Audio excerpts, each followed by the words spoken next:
Amis joueurs, bonjour, ravi de vous retrouver pour une toute nouvelle vidéo en ce mois d'octobre 2021, c'est sûr, il était un jeu, c'est Thomas, on va regarder ensemble et découvrir ensemble mon top 3 de ce mois d'octobre 2021, un mois extrêmement chargé en nouveautés, en expériences ludiques, innovantes aussi. Je vais vous proposer, ça a été dur, je vous le dis, d'en sélectionner que 3, j'en ai pas mal derrière parce que probablement que je vais vous les présenter, mais avec un mois de décalage au mois de novembre, j'ai pas pu aller jusqu'au bout du jeu, de ces jeux, parce qu'il y en a plusieurs, donc je trouve que parler de jeux qu'on n'a pas totalement terminé, c'est un peu dommage, mais très bonne sélection qui vous attend. Il y a du jeu à cocher, du jeu familial, une réédition d'un jeu très connu, ma petite Madeleine de Proust à moi, et un jeu expert aussi, plus bien sûr le jeu enfant en toute fin de vidéo, et c'est vraiment excellent et exceptionnel, et j'ai hâte de vous en parler. Restez là, asseyez-vous confortablement, on va découvrir donc le top 3 plus le jeu enfant, vous le savez. A tout de suite, c'est parti.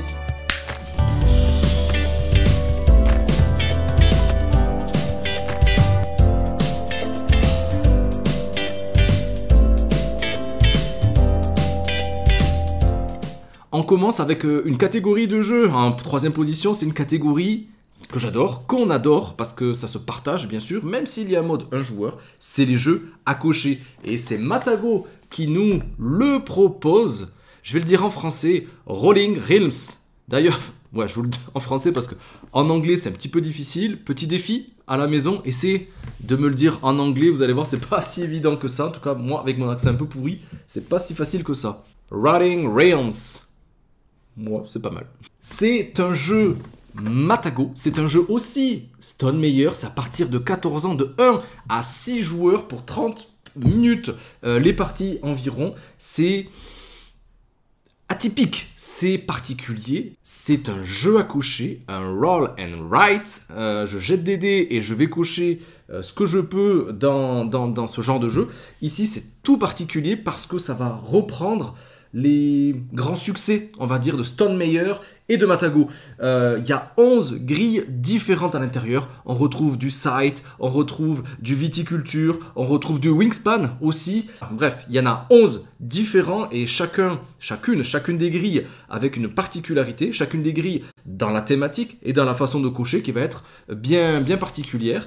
Chaque début de manche, on va en sélectionner 3 grilles, donc à chaque fois les parties vont être différentes, et ça va se jouer donc en 3 manches de 3 grilles, donc 9 grilles sur les 11, et le principe est tout bête, c'est qu'il y a 2 dés, d'ailleurs ils sont énormes, bicolores, mais vraiment énormes, on les jette, un chiffre pour un royaume, donc un chapitre on va dire, et l'autre dé pour un autre royaume. Mais la particularité aussi de ce jeu-là, c'est que oui, on va écrire des chiffres et on va essayer de faire des combinaisons au mieux possible pour remporter des étoiles. Mais si on n'arrive pas à avoir ces étoiles, eh bien on va récupérer des citrouilles, des pièces ou des cœurs. Ces citrouilles, ces pièces et ces cœurs, ça va nous permettre de moduler un petit peu les lancers, d'augmenter ou de diminuer la valeur d'un dé, de jouer sur le même royaume nos 2 dés, peut-être d'avoir un chiffre supplémentaire ailleurs, etc. Il y a pas mal de choses à faire, et surtout, voilà, c'est ça aussi qui va se faire retourner le cerveau. Honnêtement, pour les jeux à cocher, c'est peut-être celui avec Troy Dice, justement, qui nous a fait le plus chauffer le cerveau. Il n'est pas si facile que ça, c'est pour ça que c'est à partir de 14 ans, et ce jeu, il a failli ne jamais sortir. Parce que c'est un jeu qui est sorti pendant le confinement premier du nom, il y a quelques mois déjà, il y a 1 an et demi, mais bon, c'était pas si loin que ça. Essayer de rassembler des joueurs alors que tout le monde était dans son coin, c'était le but primaire de ce jeu, et donc on pouvait y jouer chacun de son côté, parce qu'on lance des dés, et puis chacun derrière son écran pouvait faire ça en temps réel. Il y a eu du succès, donc ils ont décidé tout simplement de la sortir en version boîte. C'est pas terrible niveau graphisme, c'est pas beau du tout, et ça serait vraiment dommage de se laisser berner par ces graphismes vraiment pauvres et cette sobriété qui donne pas forcément envie de se lancer dedans, parce que c'est un excellent jeu du genre. Il y a un mode un joueur que je n'ai pas testé qui est vraiment très complet sur un golf où on va devoir parcourir chacun des trous. Ça a l'air vraiment chouette, mais voilà, les jeux de ce style là en solo j'y joue pas, donc mais voilà, si vous êtes joueur solo et que vous voulez en profiter aussi, je pense que c'est un bel investissement tellement il est chouette. Allez, petit défi, Rolling Realms. Le deuxième jeu dont on va parler, je vous l'ai dit dans l'introduction, c'est ma petite Madeleine de Proust à moi.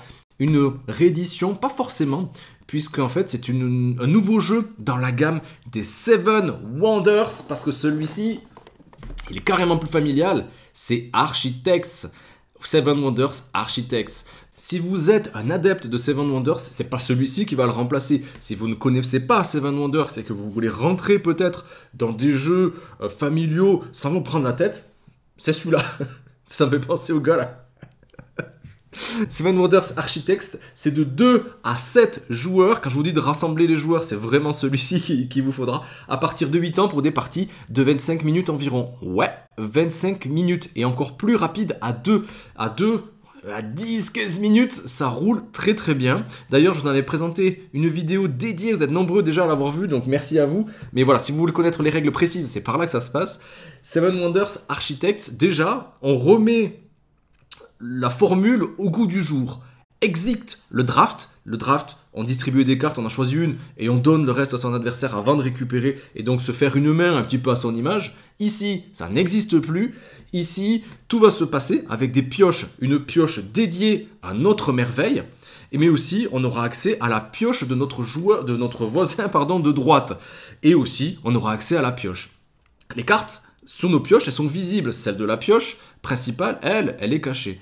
Chacun son tour, on va choisir une des 3 cartes et les poser devant nous. Voilà, ça reste vraiment très très simple.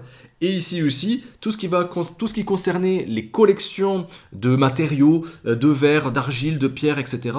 Ici, il n'y a pas forcément besoin de les connaître pour pouvoir activer et construire nos cartes. Ici, il suffira d'en avoir généralement 2, 3 ou 4, identiques ou différentes. C'est tout. Voilà, ça reste très simple, donc vraiment pour les enfants aussi et en famille, c'est juste excellent.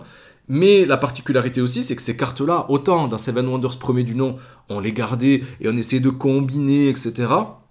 Ici, pas du tout. On les défausse. Donc il va falloir repartir à zéro. Ça va être un petit peu de la même manière aussi au niveau des combats militaires qui vont faire jouer l'ensemble des joueurs à un moment donné, car ici, il n'y a plus de manches. C'est au premier des joueurs qui atteindra le sommet de sa merveille, en les construisant pas à pas et en activant à chaque fois leurs points de victoire, mais aussi parfois leurs bonus et leurs particularités. Parce que les merveilles, ce sont les mêmes, mais ici, on les manipule, c'est encore plus plaisant. On va avoir ce plaisir justement à retourner petit à petit nos étapes de merveille de la phase chantier à la phase construite, de voir un petit peu tout ça se construire sous nos yeux. Et bien sûr, le côté course à la construction, c'est ce qu'il n'y avait pas dans Seven Wonders aussi, le premier. On joue en manche et à la fin, on voyait le nombre de points. Ici aussi, on calculera les points à la fin, et c'est pas forcément celui qui arrivera à faire sa merveille en premier, même s'il partira avec cet avantage-là en points, qui gagnera forcément la partie. Il y en a beaucoup de joueurs adeptes du jeu de base qui lui reprochent son accessibilité, sa familiarité, parce qu'il est vraiment très simple dans son approche. C'est pour ça, moi, que je vous disais ça en tout début de cette présentation-là, c'est qu'il ne le remplace pas. Il ne faut pas le prendre comme un ersatz, comme un remplaçant, comme une nouvelle édition. Il fait partie de la gamme des Seven Wonders, mais dans une accessibilité plus facile, dans un côté beaucoup plus familial, dans un côté beaucoup plus plaisant, fun et rapide, comme je vous le disais dans ma vidéo bien spécifique. Et c'est pour ça qu'on l'apprécie, et c'est pour ça que je le mets en 2e position. Et le 3e jeu, celui qui est en première position de mon top de ce mois d'octobre, c'est un jeu là aussi que je vous ai présenté dans une vidéo bien spécifique. Allez, petit spoil, allez cliquer là si vous ne l'avez pas encore vu, même si vous êtes quand même pas mal à l'avoir déjà regardé. Cette fois-ci, on parle d'un jeu expert. C'est Yellow qui l'a édité et qui nous l'a sorti il y a quelques semaines. C'est Khôra, l'apogée d'un empire. Voilà, dans la gamme expert, un peu comme l'avait fait Narak début d'année, mais il est franchement accessible. Il ne faut pas être un tordu du cerveau ni un fanat de jeux de société pour pouvoir y aller, et c'est pour ça aussi que je l'apprécie, car ça pourrait être une porte d'entrée dans des jeux un peu plus difficiles, un peu plus experts. Khôra, c'est de 2 à 4 joueurs à partir de 12 ans pour des parties d'environ 75 minutes. Même si à 2, on l'a testé essentiellement à 2, c'est plutôt 45 minutes, hein, peut-être 1 heure, en tout cas pour nos premières parties, mais ça reste vraiment très très simple. Khôra, c'est un jeu de civilisation, un petit peu de gestion de ressources, mais pas trop, pour essayer d'amener notre cité-État au plus haut sommet de l'Antiquité. Être la ville la plus prospère, la plus florissante parmi les autres. En début de partie, on récupère donc une cité-État, un petit peu comme dans Seven Wonders finalement, on avait chacun une merveille avec ses propres particularités. Ici, dans Korra, eh bien, on a une cité-état, là aussi, avec ses propres particularités. Les plateaux, ils sont juste extraordinaires, des plateaux double couche, les plateaux personnels, du bonheur. Le plateau principal, il n'est pas en double couche, mais il est tout aussi beau. Les tons pastels font ressortir un petit peu les détails, c'est juste très très très beau. Et c'est parti. Le jeu se déroule en plusieurs phases. N'hésitez pas encore une fois à aller cliquer si vous voulez connaître le jeu dans ses moindres détails. Et le but, ça va être d'amener son économie, d'amener ses forces militaires, peut-être au maximum de ses possibilités pour essayer de combiner à chaque fois les choses. Parce qu'en début de tour, on ne va pas forcément récolter tous les mêmes ressources, ça sera en fonction de où on sera placé sur notre propre plateau personnel. Car à la fin de chaque manche, on va devoir choisir finalement dans quelle spécificité on va se lancer pour peut-être essayer de rattraper les autres sur les recherches et sur les succès. Parce que ces succès, ils sont en nombre limité, et c'est aussi ça qui fait la force de ce genre de jeu, même si on a l'impression que c'est un petit peu rajouté finalement. Mais cette petite course au succès qui va nous donner un avantage certain à un moment donné, ben, ça donne un petit peu de piment dans un jeu qui est quand même plutôt posé. C'est pas un affrontement direct, on est chacun un petit peu dans son coin, sauf pour aller chercher ses succès au premier qui arrivera à tant de points de victoire, le premier qui arrivera à tant de forces militaires, etc. Ces succès ne seront plus débloquables par les autres, c'est au premier qui arrivera. Et chacun va finalement pouvoir gérer son jeu dans son coin. Tout se passe avec des dés. Les allergiques aux dés, attention, ceux qui n'ont pas de chance, ça risque d'être compliqué, mais on peut s'en sortir quand même. Car avec ces dés, on va devoir sélectionner dans notre main, parmi les 7 cartes, les 7 tuiles qu'on a, un dé correspondant. Le but, ça sera peut-être de ne pas être forcément déficitaire vis-à-vis du dé et de la tuile. C'est-à-dire, si j'ai un dé de 3, je pourrais sélectionner une tuile de 3 ou inférieure et activer son pouvoir par la suite. Mais je pourrais aussi choisir de prendre une tuile au-dessus de 3 et l'écart entre le dé et la tuile au-dessus, finalement, je pourrais utiliser et sacrifier des civils pour combler cet écart. Voilà, donc oui, il y a des dés, oui, il y a du hasard, mais en se débrouillant bien, on peut se donner une marge de manœuvre et peut-être essayer de recruter des citoyens pour peut-être les sacrifier et les mettre un petit peu dans la bataille pour pallier à notre poisse. Voilà, ces tuiles-là, donc on va faire la même chose avec nos 2 dés. On pourra en débloquer un troisième si on arrive à un certain moment, un certain degré de progression sur notre plateau personnel. Et avec ces tuiles, au tour d'après, eh bien, on va les activer dans l'ordre croissant. Le ou les joueurs qui auront la tuile 0, on regarde personne, oui, là, on active le 0. On active le 1, on active le 2, etc. jusqu'à la tuile numéro 6. Et avec cette tuile d'action, eh bien, on va pouvoir moduler un petit peu son plateau, recruter des armées, augmenter notre commerce, etc. Mais aussi jouer des cartes politiques. Ce sont des cartes qui auront été draftées en début de partie. C'est ça qui va faire aussi la rejouabilité du jeu, car ces cartes-là vont nous donner des bonus permanents, vont nous donner aussi des bonus immédiats, peut-être pour avoir plus de ressources, etc. Pour avancer toujours plus vite dans la quête de l'apogée d'un empire, comme le dit le nom du jeu. Voilà, Korra, ça nous a surpris, je pensais pas que ça serait aussi bien. C'est Rachel, si tu passes par là, je te fais un gros coucou. Je suis allé en boutique, elle m'a dit, Korra, il faut absolument que tu l'aies. Et effectivement, on a adoré. Elle commence à connaître mes goûts, celle-là. C'est assez incroyable. Mais le passe-temps. En termes de rejouabilité, même si vous testez chacun, même à 2 joueurs, chacun des empires, il y en a 7, qu'on se les échange, ça ferait 14 parties de 1 heure, franchement. Aujourd'hui, avec tous les jeux qui sortent, ça reste plutôt pas mal, mais on prendra toujours de plaisir. C'est pas si difficile que ça, non plus, à expliquer, et vos premières parties seront forcément même agréables, car les règles sont très très bien écrites. Et sur le plateau, il y a tout qui a été on nous guide pas à pas. Surtout, il y a à chaque fois marqué ce qu'on doit faire, l'étape d'après, comment la résoudre, etc. Donc, ça reste une très bonne pioche. Korra, c'est mon numéro 1. Vous l'attendiez, j'en suis sûr. Il est caché derrière toutes les boîtes. C'est le jeu enfant de ce mois d'octobre 2021. Il y en a eu plusieurs, mais celui qui rentre numéro 1 dans notre cœur, c'est Kids Chronicle, la quête des pierres de lune. C'est Lucky Duck qui nous édite ça. Ils disent que c'est à partir de 7 ans, mais nous, on y a joué à partir de 4 ans. Hein.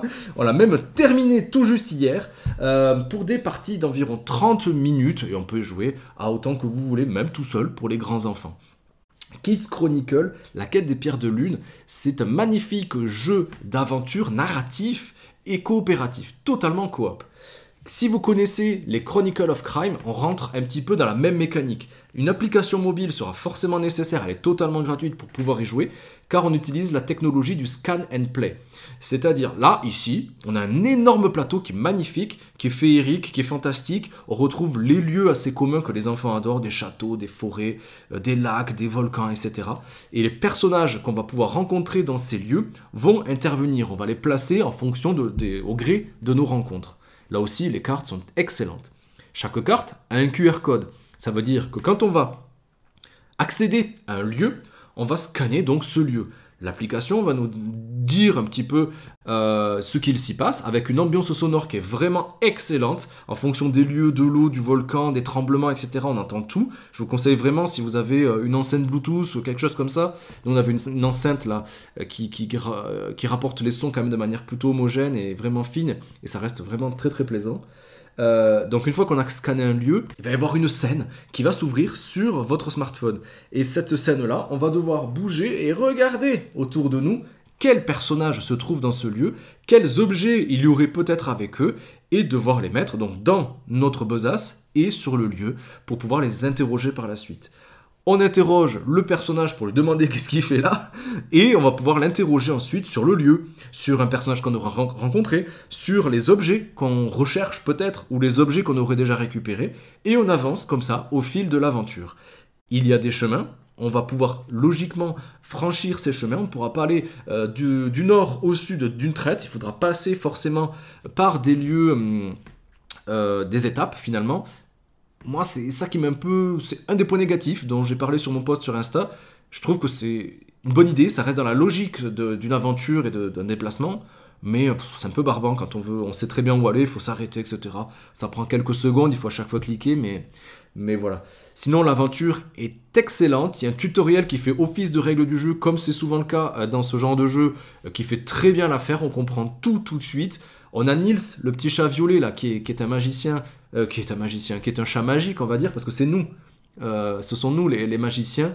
Le but, voilà, c'est Merlin, qui veut un peu partir à la retraite, et nous met en face de nos responsabilités pour tenter de régler les conflits dans le monde de l'été, mais aussi, parce que le plateau est recto verso, dans le monde de l'hiver, régler les conflits qui y règnent pour harmoniser et user de nos talents de magicien peut-être, pour le remplacer, pour être une sorte de médiateur dans ce monde fantastique de Kids Chronicle. Ce que je vous disais, Nils, le chat, autant dans les Chronicles of Crime, on n'est pas forcément guidé. Si on rate quelque chose, il faudra y revenir, on perd du temps. Ici, il n'y a pas de notion de temps, on ne peut pas perdre finalement. Mais Nils, lui, on pourra l'interroger à tout moment pour l'interroger sur des lieux, sur des personnages, mais aussi si on est bloqué, il va nous dire un petit peu la conduite à tenir, le chemin à envisager pour nous débloquer tout simplement. Donc pour les plus jeunes, ça reste ultra accessible. Il y a 5 aventures. Les aventures pour aller chercher les pierres de lune, pourquoi ? Je vous laisserai le découvrir. C'est vraiment excellent, c'est un gros coup de cœur de cette année par rapport au jeu enfant. 7 ans et plus, c'est ce qui a marqué ici sur la boîte, mais comme je vous le disais, même plus jeune, en faisant office, comme dans le jeu de rôle, de maître du jeu, en tant que parent, ça reste très plaisant. On gère le scannage, on gère la narration peut-être en mettant des voix aussi selon les personnages, les ogres, les dragons, les voleurs, les princesses, les rois, enfin voilà, il y a tout ça dans ce jeu. Et l'enfant, lui, peut se sentir aventurier dans ce monde et vous dire « Papa, maman, j'ai envie d'aller là, je veux aller interroger lui, je veux me déplacer ». C'est ça, Kids Chronicle, et c'est vraiment trop chouette. Et bien voilà les amis, c'était ma sélection du mois d'octobre. Je vous l'ai dit, il y avait énormément de jeux, du jeu à cocher, du jeu familial, le jeu enfant, coup de cœur, peut-être même de cette année, on verra ça en fin d'année s'il y a d'autres choses qui sortent. Et Cora, un excellent jeu pour l'approche des jeux experts, mais il y avait énormément de jeux à tester en ce mois d'octobre. J'ai pas pu aller au bout d'une pépite d'un jeu que j'attendais énormément, je vous en parlerai très prochainement. C'est Welcome to the Moon. Welcome, ça fait partie de mes jeux favoris de l'univers. Et bien justement là on va l'explorer, en tout cas pour aller sur la Lune. En mode aventure, une narration aussi avec un livret, des quêtes, etc. J'ai hâte de vous le présenter, de vous dire mon avis. Il y a aussi Living Forest qui d'après Rachel, encore une fois du passe-temps, qui me l'a fait acheter, j'ai succombé à son avis. Hop là, on le voit pas. C'est le Nidavellir de 2021. Et ouais, on l'a testé, mais pas suffisamment pour que je puisse vous en parler encore de manière approfondie. Donc ça va arriver bientôt. Bref, il y a quand même pas mal de choses à venir sur la chaîne et j'ai hâte de vous présenter tout ça. J'espère que vous serez au rendez-vous. Et bien écoutez, sur ce, moi je vous laisse avec le catalogue de vidéos qui s'affiche juste ici pour voir les dernières vidéos que je vous ai présentées sur la chaîne. Et moi, je vous dis à très vite sur Il était un jeu. Ciao les amis!